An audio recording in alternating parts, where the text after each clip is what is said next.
be more productive with their time, opportunity time. Okay. The last thing we said, yesterday, we mentioned the idea that certain food. Uh-oh, might have touched the wrong button. Okay. Um, Yesterday we were talking about the Gemara identified certain foods which the more they cook, the better they are. Because the Gemara said that Yehuda said that if a person went ahead and placed food that's improving, right? He violated the law of Shia. He left. It's called Shia. Shia means to leave. We're going to see something called Chazara, returning, which we'll learn about on Shabbat. What are the laws of returning food to? Can you turn food to the stove or not? What circumstances? What situations? That's called Chazara. We've been learning about the name of the subject. You able to send to the group? Yeah. The name of the subject is called Shia. Shia means to leave food before Shabbat. And we said that Rabbi Yehuda says the food that was fully cooked, that's improving, that you had and you left it on the fire before Shabbat, you can't benefit from that food because since it's improving. And the Gemara gave examples of food that's improving is beans and basa taruf. Basa taruf is small pieces of meat. And the idea of small pieces of meat, there's meat that you have for guests. And meat that you designate for guests, you don't want that. You want that meat to be large. You want to have a nice piece, right? And so that type of piece of meat, remember we said it's subject to the person who is making the food. Whether Mark Adry's question. So the Chafetz Chaim, the concern of maybe whether you're going to stoke it or not is what's your mind? What do you have? Do you want that thing to cook faster or not? If it's food that's designated for guests, you don't want it to cook out, because it's going to cook out. You can have a smaller piece of meat. You're not going to want to raise the fire. But that's a large piece of meat. But pieces that are little sliced, small pieces of meat that you don't serve to a guest, it's too small. So that piece of meat, you're happy for it, and it does improve naturally, and you're happy to let it improve naturally. So therefore, that's what the Gemara means by basur taruf. That shows that you don't care to keep. The fact that you sliced it to small pieces, that means you're not going to give it to guests, and therefore it is improved. It's called improving, and therefore you placed food before Shabbat in a situation that you might come to stoke it. So you're a violation of the prohibition of leaving food, according to the Chachamim, who say 50% on the fire is not good enough. It has to be fully cooked and deteriorating the longer it's going. Therefore, you would not come to stoke it. So that's what Rabbi Yehuda identified. Now, so there was an argument, Rabbi Yehuda and Rameya, if food that was fully cooked, that was placed on the fire before Shabbat, and the level of enhancement, it's only getting better, it's only improving, but it was already cooked. So there, Rameya still, Rabbi Yehuda says it's still no good. Rameya says it is good. It is good, meaning you're allowed to use it even though you violated the prohibition, but the benefit that you had is so small. So therefore, because it was already cooked before Shabbat, the rabbis didn't give you a fine. But then the Gemara said we were up to the last thing we said is Ktani Mia on the bottom of 38A1. Ktani Mia Tav Shilshalot Bishlakot Sarko, right? You have it in the bottom of 38.1. We spoke about a food that was not fully cooked on the stove when you placed it there, and the fire was an open fire. And we stated the only time that food is prohibited if it was not fully cooked, meaning discussion of the argument of Yehuda and Rameya when food was fully cooked and you left it on the fire before Shabbat was when you intentionally put it on the fire before Shabbat. But since it was already fully cooked, so the question it's being enhanced. So do we give you a fine or not? But when it was not fully cooked, and you did it unintentionally, it says over there in the Breita that you're allowed to go ahead and use it. We made a distinction between not fully cooked food, whether it was intentional or non intentional. Intentionally, you left it there. We said that it's not, we give you a fine. And if you left it there unintentionally, we said you're allowed to use it. Right? That's what the Gemara, at least this bright had said. Good morning, Mark. Good morning, Rabbi. Good to see you back. Thank you. What we're discussing, Mark, is that we have a Breita. We first had a discussion.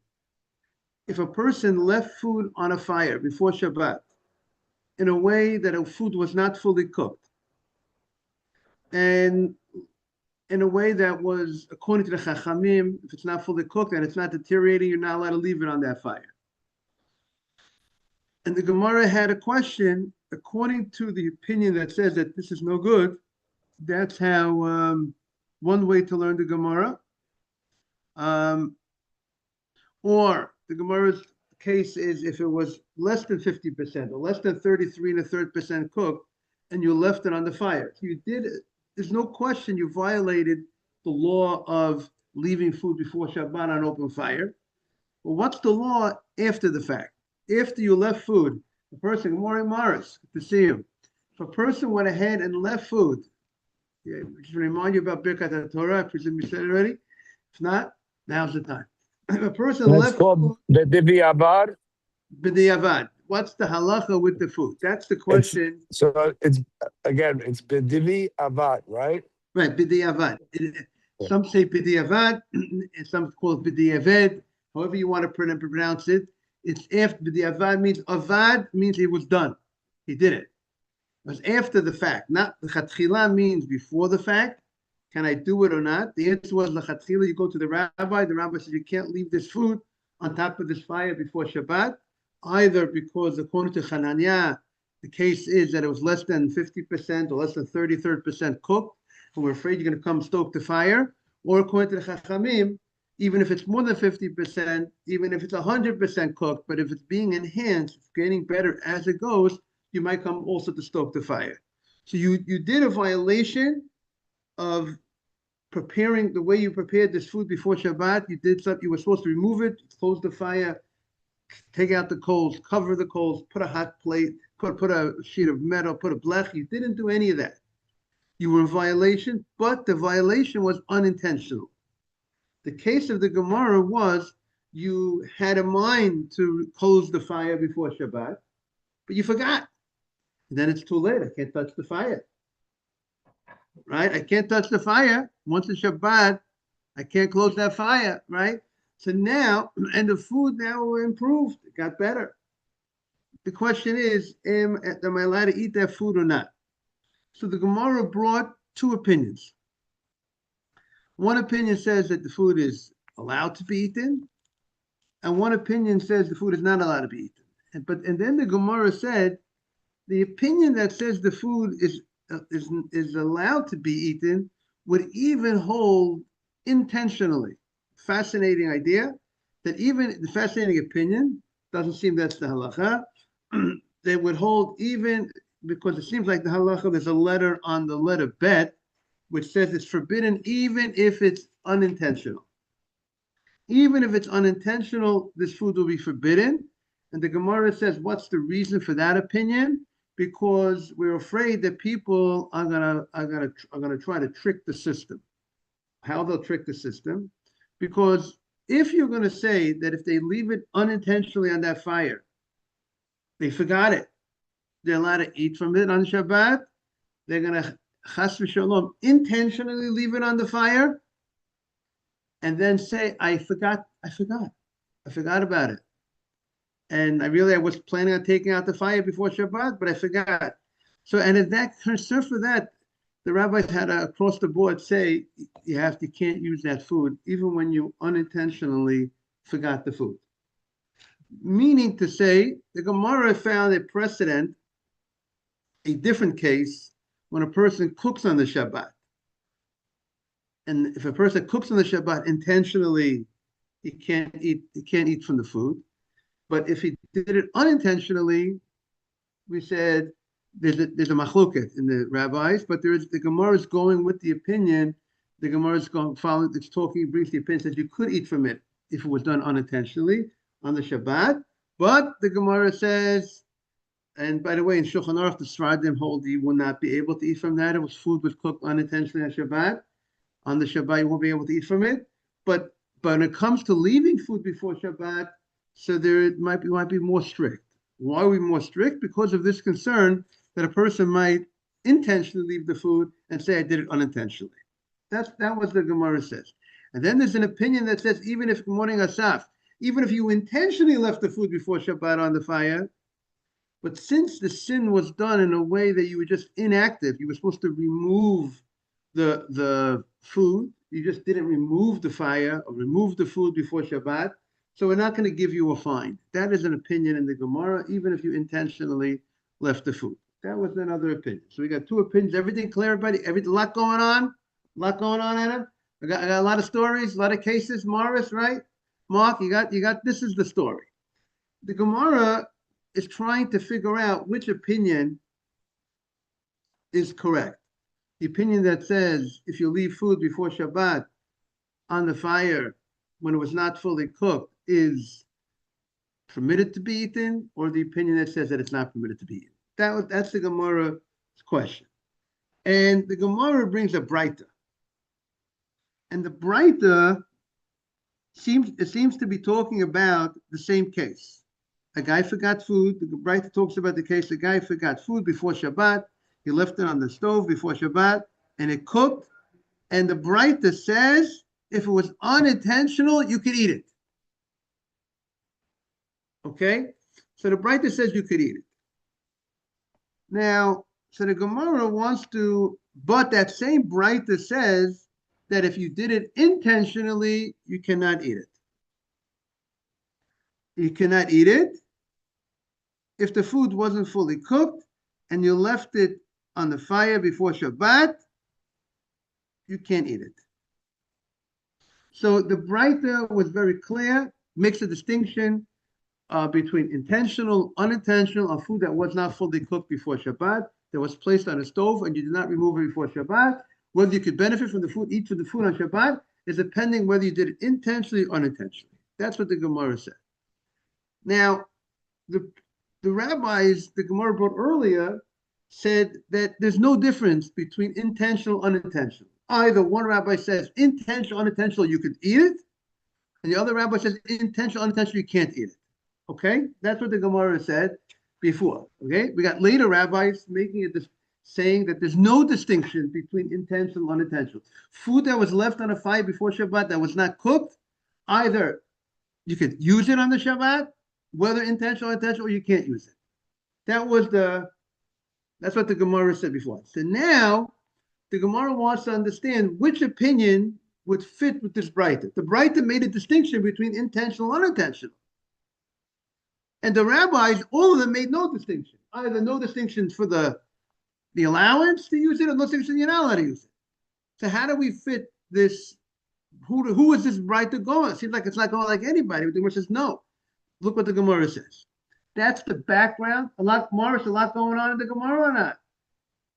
Adam, a lot going on. I think we clarified where we're holding in the Gemara. Now the Gemara is like this. Tani Miha.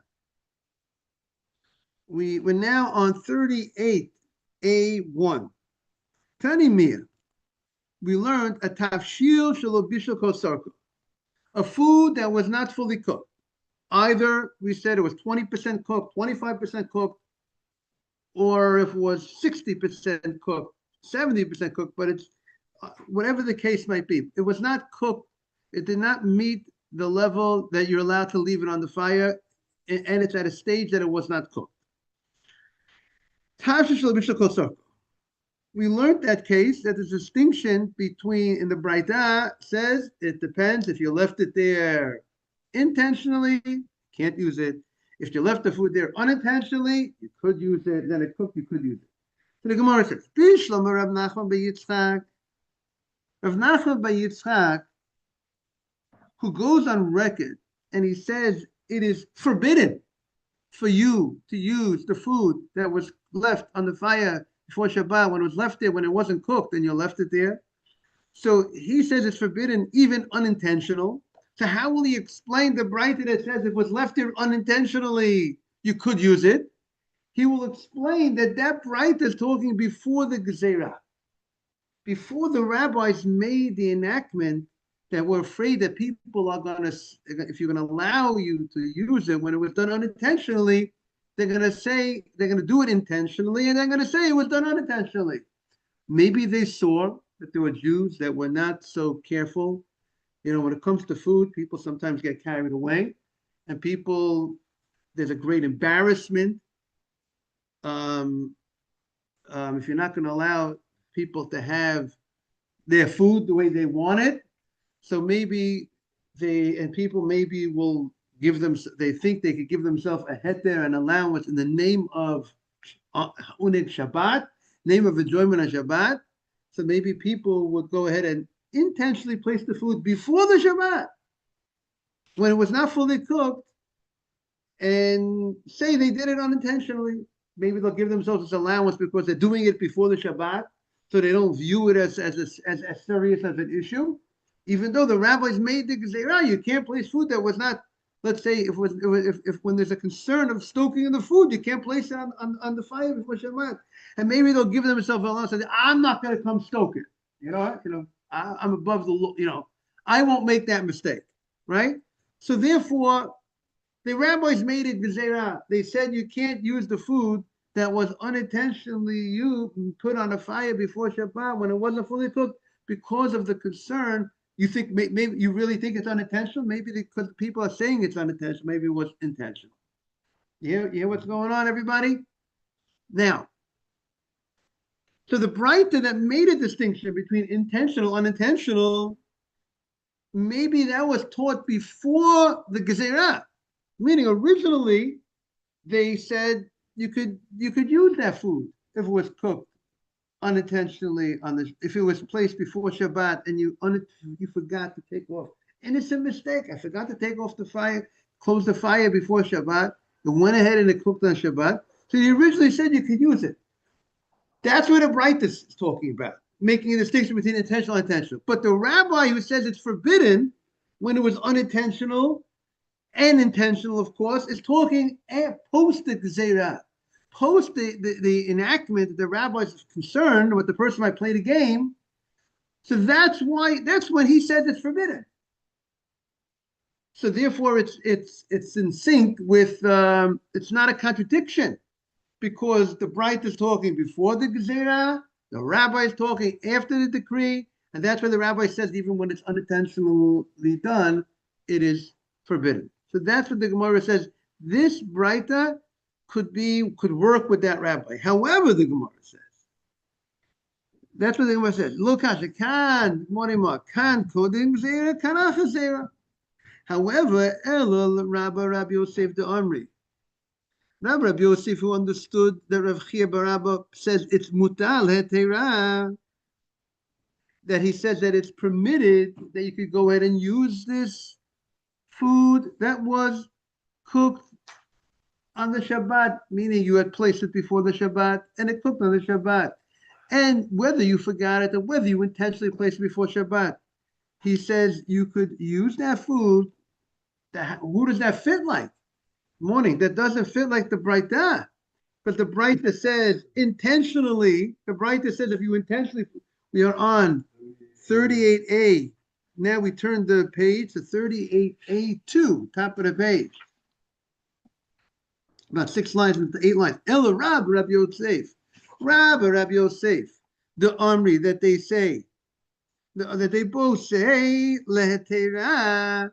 Those rabbis say that if you place the food before Shabbat, and whether you forgot it or you intentionally had a mind to leave it there, you could use that food. But the Braita says clearly, Mazid, if you intentionally, you can't use the food. So if the Braita, the Gemara says, if you're going to say, kodem gzeira, that Rav Chia's allowance is before the Gezerah, if it's before the Gzeira, and therefore Rav Chia said you could use the food because there was no, they didn't yet make this decree that people were going to do it intentionally and say it's unintentional. But okay, and that could explain why, if it was unintentional, it is permitted. But it says in the Braita that intentionally it's no good. And you say that even intentionally is good. So that wouldn't fit, right? Right, so that's right. But before the Gzeira, at least the Mesa should have potential should be no good. And how do you say intentional is good? That's the Gemara's exactly. That's the Gemara's question. If it's kodem Gzeira, if it's before the decree, kasha mezid. The case of the intentional. How do you say intentional is good when the Braita says if you intentionally place the food before Shabbat, before it wasn't cooked, you're allowed to use it. The Braita says you can't use it, and you say you could use it. And if it's after the Gezerah, so then you should not allow shogeg. You should, even unintentional should be no good. So how do you say kashanami shogeg? Even the unintentional case should be no good. Now the Gemara takes a little. So what's a kasha? It is definitely a good question on the rabbis that say it's allowed, and therefore, if it's before, whatever case the rabbi is saying, he doesn't fit. If the rabbi is talking before, if the rabbi, right, right, can't be. So how does he? So how does he say l'hetera? So how does he say it's mutar? So what is he? He has to be talking. So it can't be after the gzeira. So it has to be before the gzeira. But before. But then if that's the case, so then why is you said mezid is good, intentional is good when the Braita said intentional is no good? Right. That's the Gemara's question. So then the Gemara's kasha. The Gemara leaves it as the question, and then in the commentary in the bottom it says, since the Gemara leaves it as a question, now sometimes a question is doesn't necessarily mean a knockout. The word kasha is not a tiyufta is like a knockout. Question sometimes could be an answer to the question, but nevertheless, the halacha goes like the Rabbeinu Hananel says that his opinion is the halacha would say it would be forbidden whether you intentionally or unintentionally left the food before Shabbat. You would not be able to. I mean, if a person put the food up in a stage that he was not allowed, that it was not fully cooked, whatever that stage was, that it was not allowed to leave it there. At least the stage when it was not fully cooked. The question would be if it was fully cooked and it's being enhanced. That's another question, what the halacha would be. But here, and on this case, the case when it was not fully cooked and you left it there before Shabbat, it would be no good, and that would be that opinion. Now in the Gemara over here, we had the bet beforehand. The Torah Shulchan Aruch.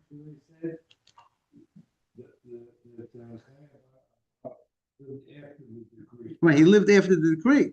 So how could? Right, but the question is, so if that's the case, but how does he say? How do you say it's permitted? Both, if it's after the decree, it should not be permitted. So Gemara. So due to this difficulty, obvious interpretation is correct. It's correct, right. To prohibit both intentional and unintentional. Right. Now the Gemara says, Mike, we spoke out the Gezerah. This is not before. Before you left it there before Shabbat. No, this is not before the edict. After the edict, definitely it should definitely be. He didn't know. Either he didn't know about the edict or. He didn't know that. He was born in. Okay. So Mike Zerata, what is? So, but even there's still a question before the edict.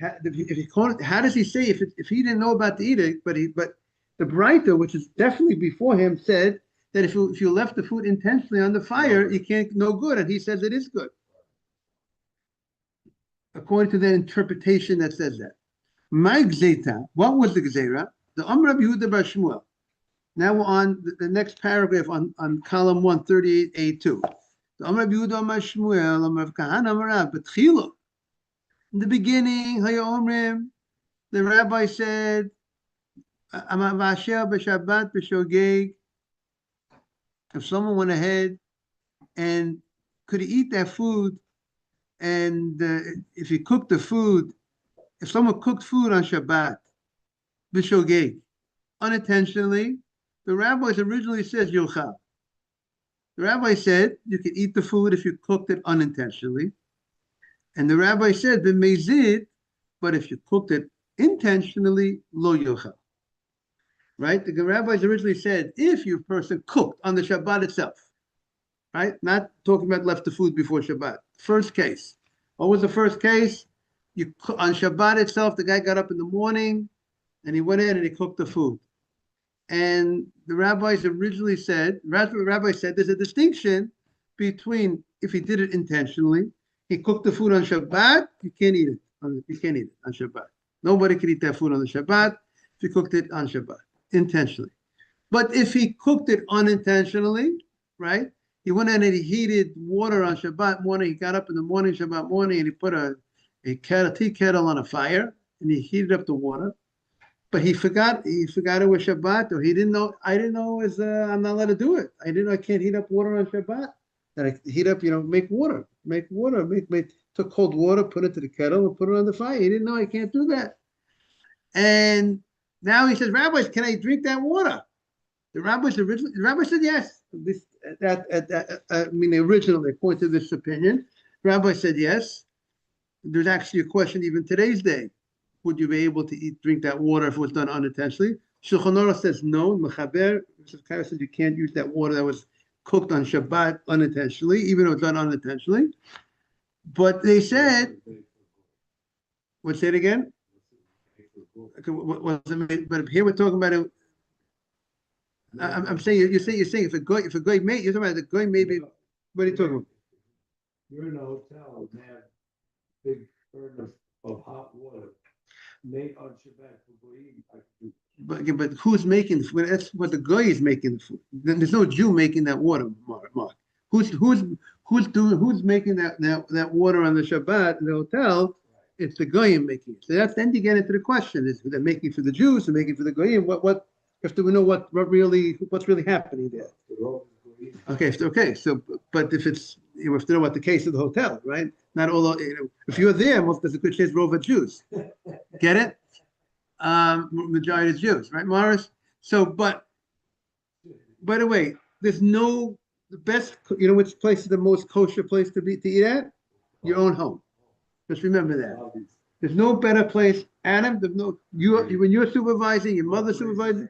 There's no place like home. Not only people enjoy the house, but I would just say from experience, if you talk to people, there's no greater halachic place than home, because a lot of times in hotels there's a lot of leniencies that are relying on things happen, and as you know, here we're talking about the concern that people might do something intentionally, but say it was unintentionally because it's a question of food. When you're dealing in a hotel, when there's 1,000 people on the line, and there's so much money, and making the customer happy, because if it doesn't come out good, they could be losing $1 million on the deal. There's such a whatever challenge for some people. You need a real Yirat Shamayim. You need a real God-fearing person. When you go on a program or anything, I would just suggest to everybody. When you go on a program, know who is running who's the Yirat Shamayim, who's the God-fearing person that you're going on such a program that you're not concerned that he will take leniencies that should not be relied upon. But just in general, the hotel on Shabbat is not such a simple situation. You got to be, accustomed to beware. Okay, but good to mention that point. I think people don't, Oh, they're not interrupting. Question. Are you allowed to have vegetables? Right. So very good. Right. So very good. So that is great. That is in the Shulchan Aruch in Siman Shin Yud Chet 318. He discusses exactly this case. If someone cooked on Shabbat, or in the Ramah, the Ashkenaz rabbi puts in, or any other malacha on Shabbat, if he did it intentionally, he's never allowed to use that, eat from that. He can't eat it. But other people could use it after Shabbat. But if he did it unintentionally, so the Shulchan Aruch's opinion is even unintentionally, you can't eat it on the Shabbat still, but after Shabbat you can have it. What? You don't have to throw it out. But the Vilna Gaon has a leniency. He says that if it was done unintentionally, if it was done unintentionally, he says it could be, he could, right, he could use it. Others or Even himself. That's the Vilna Gaon, not the Sephardi rabbi. The Sephardi rabbi says you can't, like Mark is, but the Vilna Gaon says you would be able to use it on the Shabbat if it was done unintentionally, and the Chafetz Chaim says in a time of great need you could rely on this if it was done unintentionally.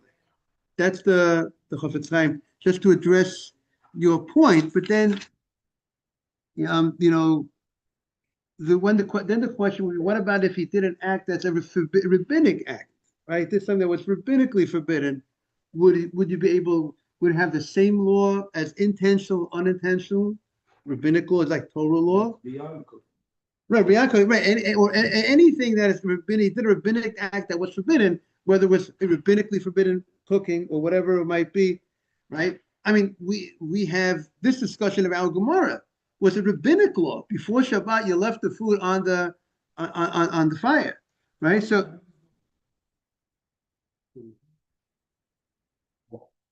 okay, so right, so the aluminum foil will actually they're using it as a blech, but therefore it's no. Someone who doesn't use the aluminum foil in this crock pot plugs it in before Shabbat.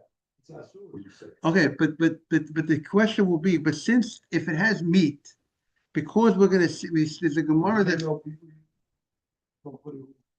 right, right. Again, are they? And again, question is number one: is the food fully cooked before Shabbat? Raw, right? So the allowance for that, because the Gemara says if you put something that's raw, it's allowed to do it because you're not going to be, your mind is removed from it. So that, therefore, meaning there is that. You're not going to start right tomorrow, and it's right. It takes.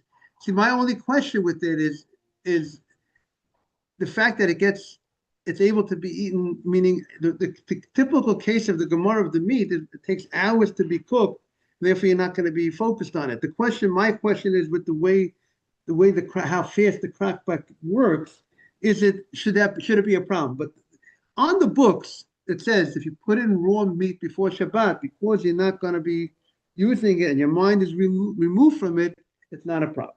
So if you put in 20% cooked, right? That's the irony. It will come out. Right. If you put it in 25%, but you put up the crock-pot, a certain amount of time before Shabbat, it's only 25% cooked. 28%, 30%. Once you get into 33 and 1%, 33, you get into something you need to 50%, right? No, even if you plug it in 2 hours before. Was that right? Then 2 hours later, it's 25, 30% cooked. Okay, the question is 2 hours before, it could be, what level is it? Remember, if you reach the 50% level, you're good. According to Sephardi halacha, you'll be good. Technically, you'll be good, even though it's appropriate. It's nice to be strict, but it's recommended to be strict. But the law would accept. So if you reach 50%, and then there's even opinions that say 33 and a third, meaning the Sephardim try to go with the 50%, but some say the Ma'acham is even 33 and there's a 33 and a third. If it might be. Plugging it in just before zero. It's better because you're not going to be. It's it's not going to be ready. So you're not going to be thinking about it. Because it's tomorrow or because it's raw meat? It's because it's raw meat. So raw meat I could take a rib roast raw meat and put it in 5 minutes before Shabbat raw, according to what you're telling me. Raw meat, right. And it's ready 2 hours later, no problem. Right. The question would be if I have a mind to eat it that night, that might be a problem. Then maybe we would be afraid. Maybe you want to rush it. maybe you want to rush it. Meaning, if let's say you want that, Right, either to put it on me or I can't. Yeah, I'm gonna go home and tell my honey, you can put it on me into the oven before Shabbat. For tomorrow. I just found out, for tomorrow. but it's only good if you're gonna do it tomorrow. I don't- Right, I'm saying again, again, I would think, again, we have to look into it more and more. But the logic would say, if I want it for tonight, I might rush it. I think there's an opinion that you could do. There's definitely opinion raw meat before Shabbat that you can use for tomorrow. That's for sure. That's for sure. Now the question is raw meat Therefore, without the aluminum. should be allowed to be, if you put it in right before Shabbat.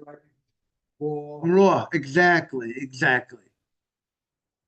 That would be the logic. If I take the meat out, it's a problem. If you take the meat out, it's a problem. Because then the meat it's the meat that's going to cause it to take that long. That's going to be a long. You can't put a crumb. Right. That's what it would seem like. Right. Exactly. Wow. Okay. When it's ready, that's why people take out the whole thing, so it stops. You want to use it, you have to take it out. Yeah, but if the problem is if it's cooking, you might come to raise the problem. You might come to raise the temperature. Right. That's the whole. Right. The whole problem is you might come The to whole thing is to go raise the the temperature. whole thing. So now you understand why if people have a crock pot, if they're putting on, cover the dials. You know what I'm saying? That would be also help a lot. You know what I'm saying? Cover the dials. If you put that aluminum, what we do, we put that aluminum, I mean, we put it before Shabbos, hours before, but we put the aluminum foil inside, covers the heating out, and it comes over the dial. Okay, have a great day, everybody. Thank you for joining. We're gonna be here. We're here every day, Monday through Friday, 6:45 to 7:25. We take you at any time between that time. So maybe we'll get you more. Maybe we'll have it more often.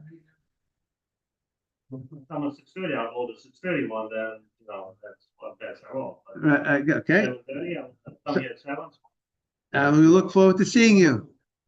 Sheikh, we Bruchim Haboim. Make yourself. Okay, we'd love to have you. We're doing recruitment. We get, we're in marketing. Have a great day.